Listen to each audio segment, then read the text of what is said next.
Welcome to our October history, and we aren't giving this a number as yet, but when we talk about the history of Grand Prairie, Texas, it happened in Grand Prairie, and we're so pleased to welcome you to the set today when we have a very special young man as our guest. Mr. Bob Donaldson and his family are longtime Grand Prairians, and we're so very glad to welcome him to the dais today to share his life and the life of his family with us on It Happened in Grand Prairie. Welcome, Mr. Donaldson. Thank you very much, Ruthie. Mr. Bob Donaldson, it's so wonderful to finally get you on the set. Now, I believe we've been working on this appointment for about 4 years now. Yes. And finally we caught you on the downbeat for just a few minutes and have you at our mercy on the hot seat, and isn't that wonderful? I'll try. We'd like for you to look out into your camera and let's really get acquainted with the real Bob Donaldson. We'd like to know where you were born, your parents, if you have any brothers or sisters, we'd like for you to tell us about that. And then we're going to ask you some more questions about your real young life when you started to school. Would you do that for us? Surely. Born in San Antonio, Texas, July the 6th, 1927. My grandparents lived in Grand Prairie. My mother graduated from Grand Prairie High School. We moved back here when I was 11 months old and have lived in Grand Prairie ever since. All right, now I'd like for you to document your grandparents. Would you give us their names, please? My grandparents were Elian and Pearl Whitzel.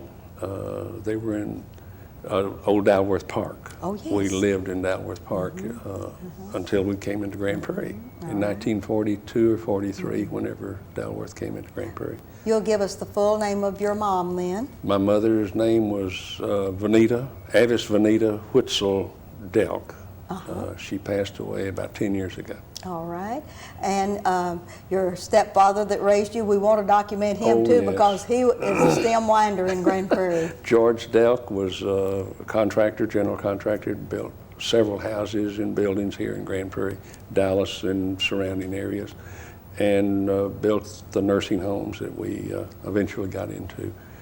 And also built the Seventh-day Adventist Church here in Grand Prairie. That's wonderful. So that was... And is Mr. Delk still living? He still lives out on Sunnyvale by himself, by the way. He's 89 years old. Yes. And still... and we couldn't get him to come on the television with us, no. And still drives, unfortunately.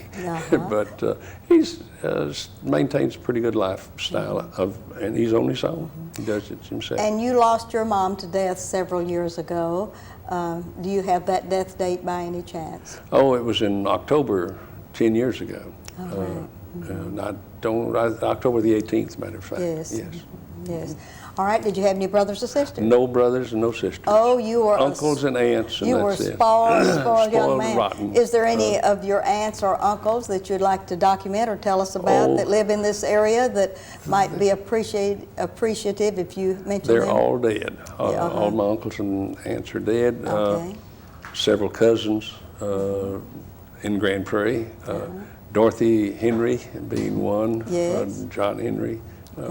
Clarence Williamson lives over in Cedar Hill. Yes. And Keith Whitzel lives here in Grand Prairie. And of course, I have one son, Scott. Yes. And he has two daughters. Scott's married to Jamie. Corley was her maiden name. Both of them graduated from Grand Prairie High School.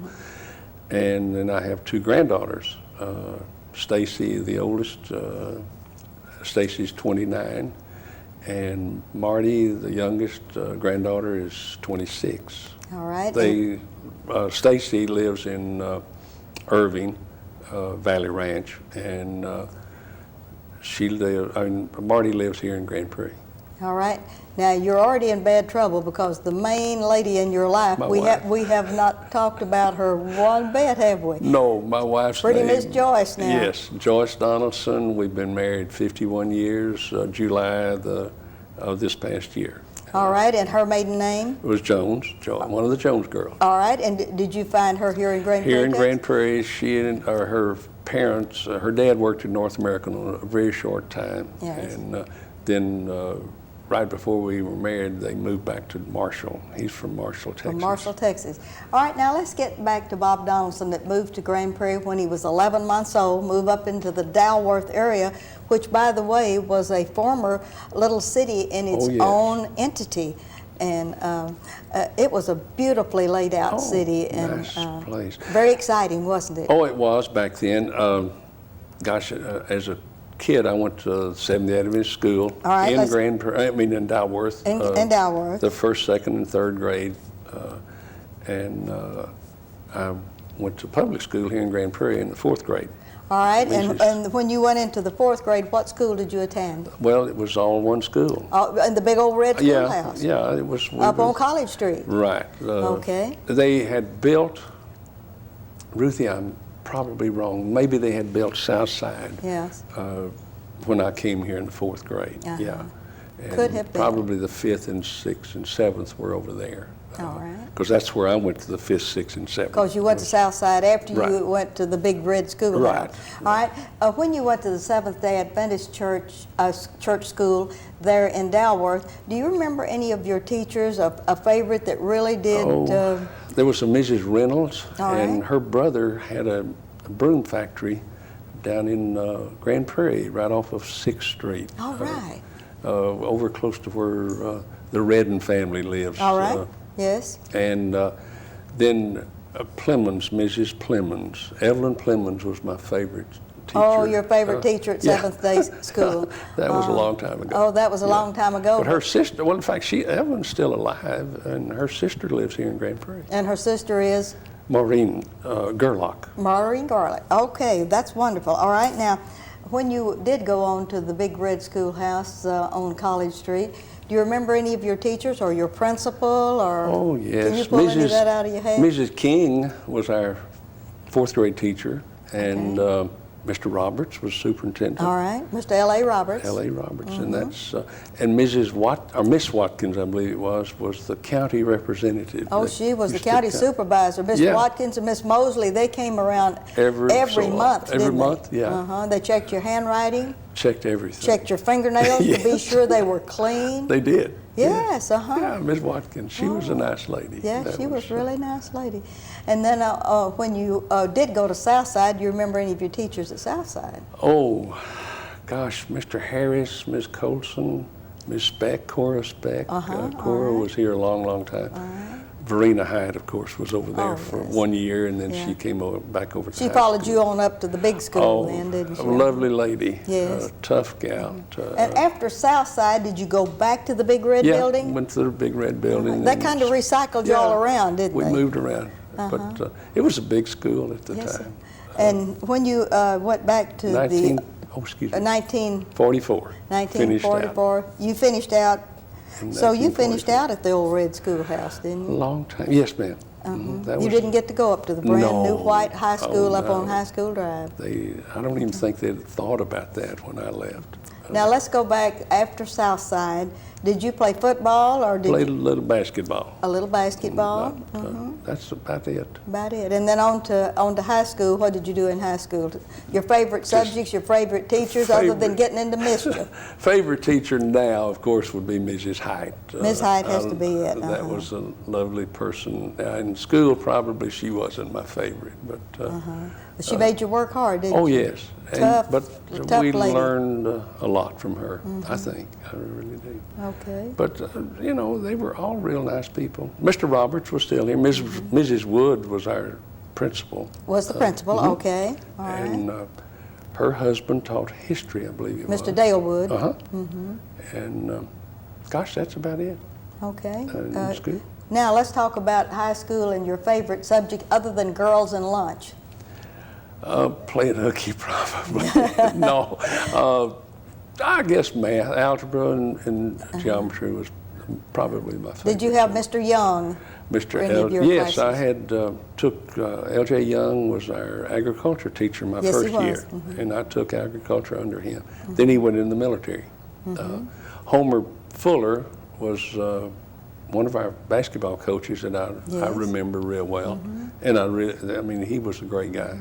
And did you play in that little auditorium that was in the middle of the big red building? Middle of the school. Right in the middle of it. And And then they finally made it into an auditorium after they made it into a gymnasium, or made it into a gymnasium and built the auditorium next door, didn't Well, they? the auditorium was built back in WPA days. Yes. Wasn't it? It was there as an auditorium when I was in high school. Yeah. Yeah. We used to go across there. Of course, it was a complete separate building from the old Red School. From the old Red School. All right. You still haven't given me enough of your favorite teachers and what your aspirations were in high school, and who really encouraged you to go ahead and pursue in life. Probably back then, my desire was to go into the military. I see. And well, of course, the war was going, World War II was going on, and Yeah. that was about the only thing that you thought about. Was, All right. When you graduated from high school then as a gopher in 1944, what happened to Bob Donald? went into the Coast Guard, stayed in the Coast Guard a couple of years. The war ended, came home, went to work for Texas Electric. All right, now you're carrying me a little fast Okay. here on this Coast Guards. Okay. Where all did you go? Oh, was up on the East Coast, North Atlantic, and then around. Where did you do your training for the Coast Guard? Baltimore, Maryland, Curtis Bay, Maryland. Okay. Went through boot camp in Curtis Bay, and then went to radio school in Atlantic City, then went aboard ship in February 45, and then the war ended several months later. But in the meantime, I made a couple of runs up to Greenland and up in there. And then What was your assignment in the Coast Guard? What'd you do? I was radio operator and seaman, and that was just not much. It wasn't too adventuresome. But it was away from Grand Prairie, Oh Texas, yes, wasn't it? it was a long way. It seemed like a long way from Grand Yes, Prairie. and then when you got out of the Coast Guards, what happened to Bob Donald? Oh, I came back home and worked. Now and Texas Electric was next. Well, no, I went to work for Bill Ward Electric Company. Okay, I was let's an get that in there. electrician. Mr. Ward's name hadn't been mentioned on this show in quite a while. He was a great guy, electrical contractor here in Grand Prairie. His son and I were the closest, Billy Ward and I were the closest of friends. And Mr. Ward he wanted to teach me to be an electrician. And so I did. And Make you pull all the wires yes. in all of the houses that he I did built. all the hard work. All the hard work. And yes. then from there, I worked a couple of years for Mr. Ward. And then from there, I went to work for Texas Electric. And what'd you do at Texas Electric? Started off as a lineman, well, as a helper on the line crew, and then became a lineman. Where were you assigned? Grand Prairie. To Grand Prairie. Everything was in and Arlington, Grand Prairie and Arlington. Wayne Barrios was Wayne was an old timer with Texas Electric. And his wife is still living and lives in Grand Prairie? Still here, yes. But Wayne was a great guy, took good care of us. And after being a lineman for a while, went in the office as a customer service rep, and then worked then Korea came along, and we were gone for a year. All right, now let's finish up this customer rep. Well, just sit there and take orders, people moving in and out of the country. And that's sort of like public relations for TU Electric with new customers coming in? How did you enjoy that after being so active in the Coast Guard and being a lineman and out and about, and now here you are saddled to a desk? It was nice. It was inside. It was air conditioned all the time. Oh, I see. Okay. And you didn't get shocked. Yes. And that was probably a lot safer. Yes. A lot safer. And you were doing this when you got your call to Yes. be reactivated in Korea. Yeah. Was this a shock to the nervous system? Oh, well, we didn't want to go. There was a bunch of us who left Grand Prairie. We transferred from the Army and so forth. We were all in Marine Corps Reserve. And golly, Freddie Knox, Kenneth Ferrens, Milton Potter, Billy Hudson, Carl Ramsey, Cheapers. And Keep going. You're naming up a bunch of good these names are the we need. old Grand Prairie people. We all went in together. Freddie and Kenneth and Milton, Dan Sanders. In fact, Dan Sanders and Milton Potter and I all lived together with our wives and kids in North Carolina. Yes. For a month till we got our allotment started so we could have enough money to eat. Yes, and to live. Yes. All right, now in the meantime, here you've been to Ward Electric, and you've also been with Texas Electric, and before going to Korea, have you married yet? Oh, I got married. Now, you're going to really get in bad trouble. You forgot to talk about Joyce, and I know we're going to have to work this marriage in here somewhere. Oh, gosh, when I first got home, let's see, we were married in, 47, I guess? I got home in 46, and we got married in 1947, in July. Okay, all right. And but now tell me about this Marine Corps group and then going to Korea. Well, we didn't go to Korea. But you were training for it. Yeah, we went to North Carolina, to Cherry Point, and we were all in a radar outfit. And Arvin Brown went with us. And Arvin, I think, was the only one out of that whole group that had to go to Korea. And I believe he did go to Korea. And you know Arvin Brown does Meals on Wheels and everything else for this town. Oh, he is a stem winder for the senior citizens and lost his wife last year. Yes. Yes, okay. And he's the only one that had to go. But tell me about going to radar school. Was that something brand new to you? We were not in, we were in a radar outfit. It was just a GCI, Ground Control Intercept Squadron. We controlled all the airplanes and that came, that were around. In North Carolina? Yeah, well, that's what we were going, anywhere you go, and the radar outfit controls. What happened after North Carolina? I came home, went back to work for Texas Electric, and then what were you doing when you came back? Well, I went on the what they call customer service rep outside, and I called on. The first job was just contacting the customer, the residential customer, and that year it was extremely hot, and we tried to keep everybody happy with their high electric bills, which back then was $25 and $30 a month. And that was my job, is to make sure everybody was happy. Which is a minimum one day. Oh, nowadays, yeah. Yes. But 1,000 kilowatt hours was, everybody was buying the new little refrigerated air conditioners, put in their bedrooms, and they were little Philcos. Costing about $1 a day to run them. Yeah. And people were not used to that. Yes. And when their bill got up to $25, $30 more than they were Started used to. fanning a lot, didn't they? Oh, they were upset. Yes, they were. But of course, it's cheap compared to what it is today. Really. And you stayed with Texas Electric how long? Total of about 19 years.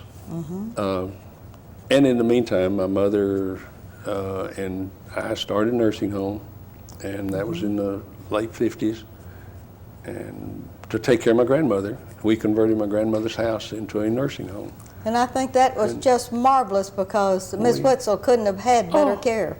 We did a good job for her. And I think overall, we grew from 11 beds to, oh gosh, at one time we had 400 and some odd beds, and I don't remember the count, but we had a lot of folks to take care of. And that was an exciting business, wasn't it? Your mom loved that, didn't she? I liked it. It's a good thing.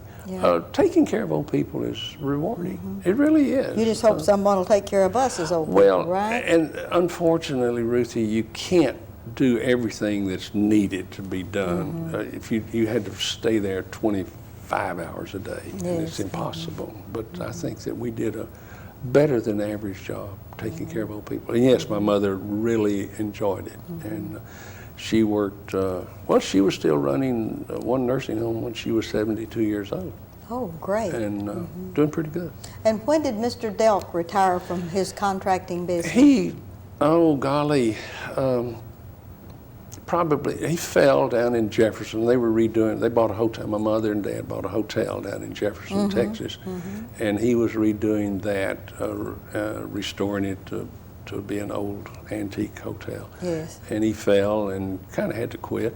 And he had heart trouble back then, pretty bad too. So he just hung him up probably in the late 70s when he actually had to quit. All right.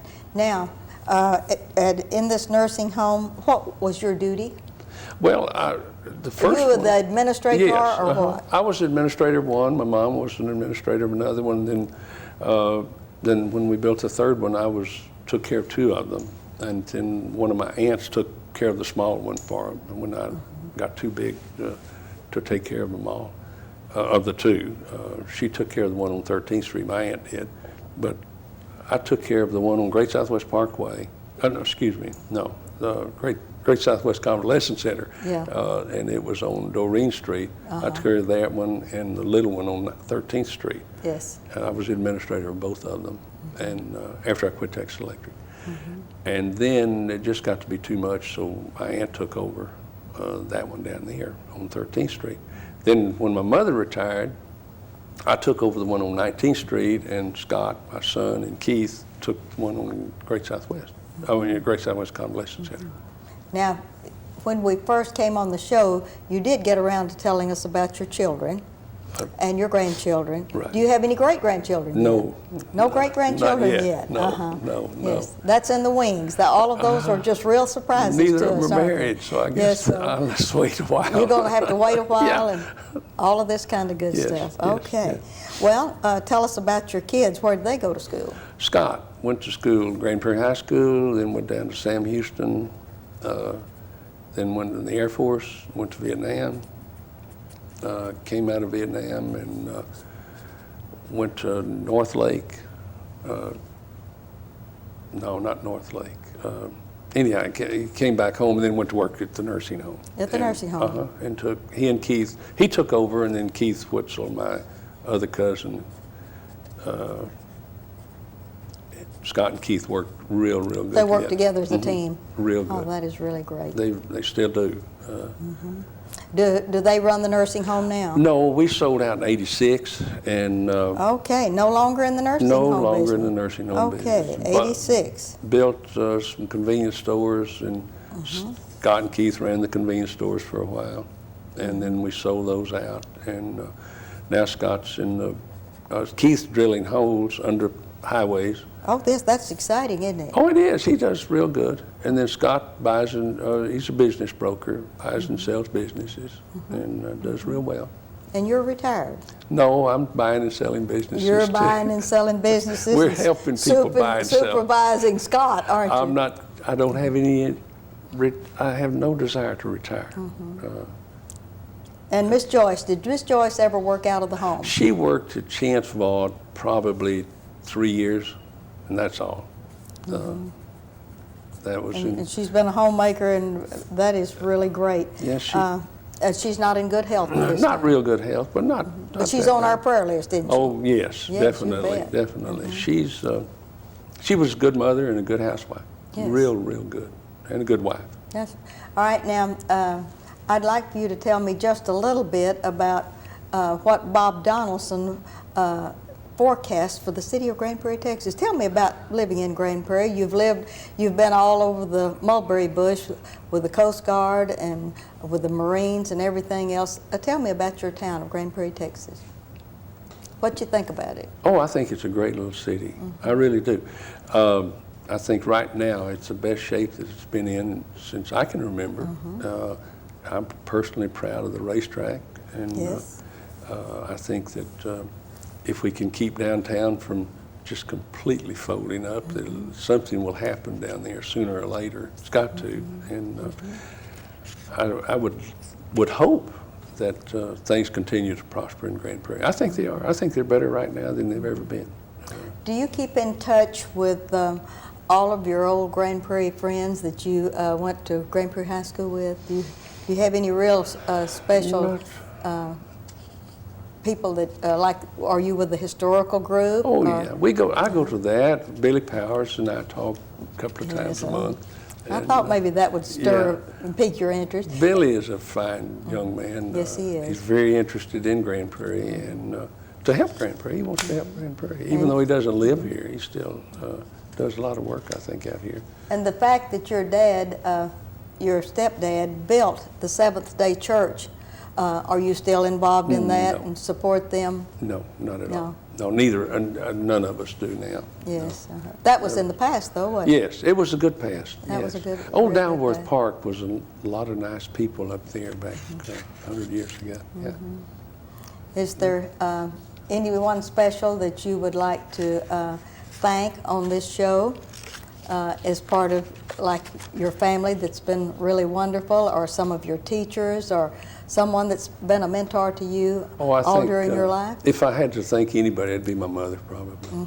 Yeah, she was a great lady. She was a real great lady. Oh, she was. wasn't She was a real sweet lady, and she was loving and caring, and so yeah, she's a great person to me.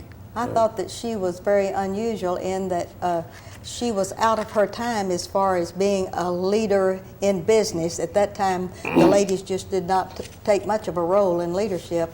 And here she was, an entrepreneur in her own right, starting nursing home, and then doing, as far as that was concerned, getting you involved in it, and finally has developed a legacy where it came down to about 3 generations. Oh, yes. Well, before that, Ruthie, we weren't, back when I was a little boy, divorced women weren't too popular. And yes. Also she worked. And she and my dad, Mr. Delk, I was 5 when they were married. And but she was working out in the public. She was an accountant. And that wasn't just all women, as you well know. Yes. You worked ahead of your time. And they weren't women just didn't work a lot back then outside the home, and she always has. So. Ending with a real important question, Mr. Donaldson. Yes, ma'am. You're a member of the board of directors of a certain bank. Tell us about it. Grand Prairie State Bank, originally National Bank of Grand Prairie. Some 20 years ago, there was 10 of us that founded the bank, and we changed the name a few years back to Grand Prairie State Bank. Mr. Casey is the chairman of the board and actually now owns the bank. And but he held all of the original directors that were still alive on the board. Would you like to name some of those directors? Oh, Ruthie. Doc Carter, of course. No, we couldn't miss Doc Carter, could we? No. Reg Crump, Marshall Sutton, Mike Casey, Dr. Peterson, and Dr. Neil Sternberg, and myself. That's all that's left. You made an A on all of that. Got them all, It's I think. exciting to be a part of a community where you can be in a community bank and meet yes. all of the customers of the bank, and isn't that exciting? Yes, it is. And of course, working with Doc Carter has been a lot of fun. He and I have had a lot of fun together on Yes. the board. And of course, Mr. Casey is one of the nicest men. We're very fortunate to have him associated with Grand Prairie. And you have a strategic location. I believe you're near Pioneer Parkway and Southeast 8th Street, which is now Beltline. Beltline Road, yes, sir. Yeah, right on the corner there. Actually, it's on Lakeview, right off of 303 or Pioneer Parkway. And white building. But it's a local bank, and we take care of Grand Prairie people. That's do real wonderful. well. Well, now we've hit your family all the way down. We've hit the nursing homes. We've almost made an A. I know that this 30 minutes has gone very, very quickly for you. In a half minute, is there anything you'd like to say to Grand Prairie? You just have a half minute. Oh, I'm fortunate personally to have a great mom and dad and a good wife and a good family. And we're in a good city. I think Grand Prairie has really made a lot of progress lately. And not to say that it hadn't before, but I think now we're well on our way. And I'm proud of being in Grand Prairie. And you're just at the age to really appreciate it now, Yes, aren't you? yes. We'll say Good that. 71. Good 71. I want to thank you, Bob Donaldson, very much for sharing your life and especially talking about your mom and many of the things that happened in the past. And thank you for the history for Grand Prairie. And this is Ruthie Jackson reminding you that history is as we live and do.